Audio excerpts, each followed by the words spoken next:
A stark reality has been confirmed through data and interviews. At least 9 persons alleged to be engaged in illicit activities, including fraud and Galamseyers, doled out millions of cedis in support of the electoral bid of politicians in anticipation of juicy contracts. Now, these are the findings of the CDD survey that put the cost of running a good presidential campaign at a minimum of $100 million. This wonderful report.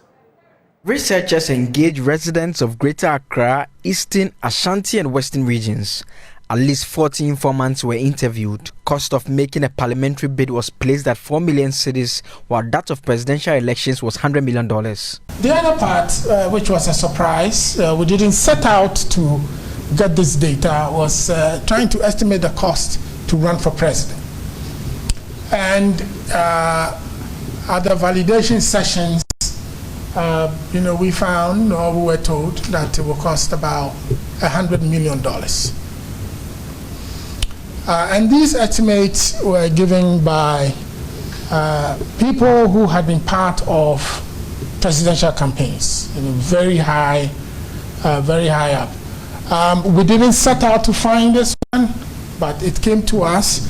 We think further research is needed so that we can itemize the cost to know exactly what goes into it.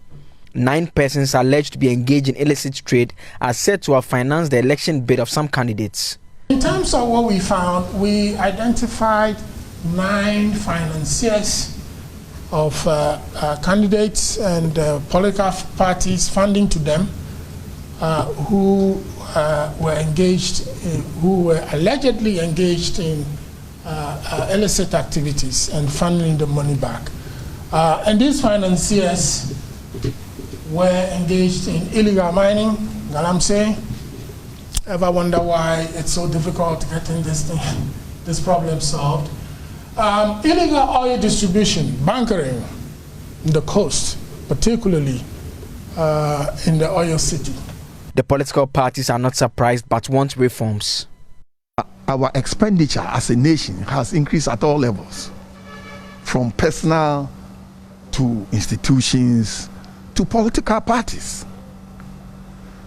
So the 4 million and the 100 million, I cannot authoritatively state, but I know that expenditures have run and there's the need to cut it. I don't know whether I'll be able to actually say with some certainty, because nobody comes to offer funding and tells you that I'm engaged in human sacrifice or anything. You understand? The person may come and offer, and usually that is what they will be doing. It is only when you come to power that somebody will come and say that, well, this person, this business, help us with it and so on. So nobody will come and disclose that I kill human beings, or I'm a terrorist, so I'm coming to finance your party. Nobody will accept that type of funding. So the CDD's Dr. Kojo Asante believes relevant state institutions must act. Immediately, we are trying to constitute a small group with different people with very long history of working in this area to draft a roadmap. What do we have to do and within what time frame, with all the considerations that we can put in it, so that we can have a plan that we can, as civil society, as media, we can push and say, we need to make these reforms quickly.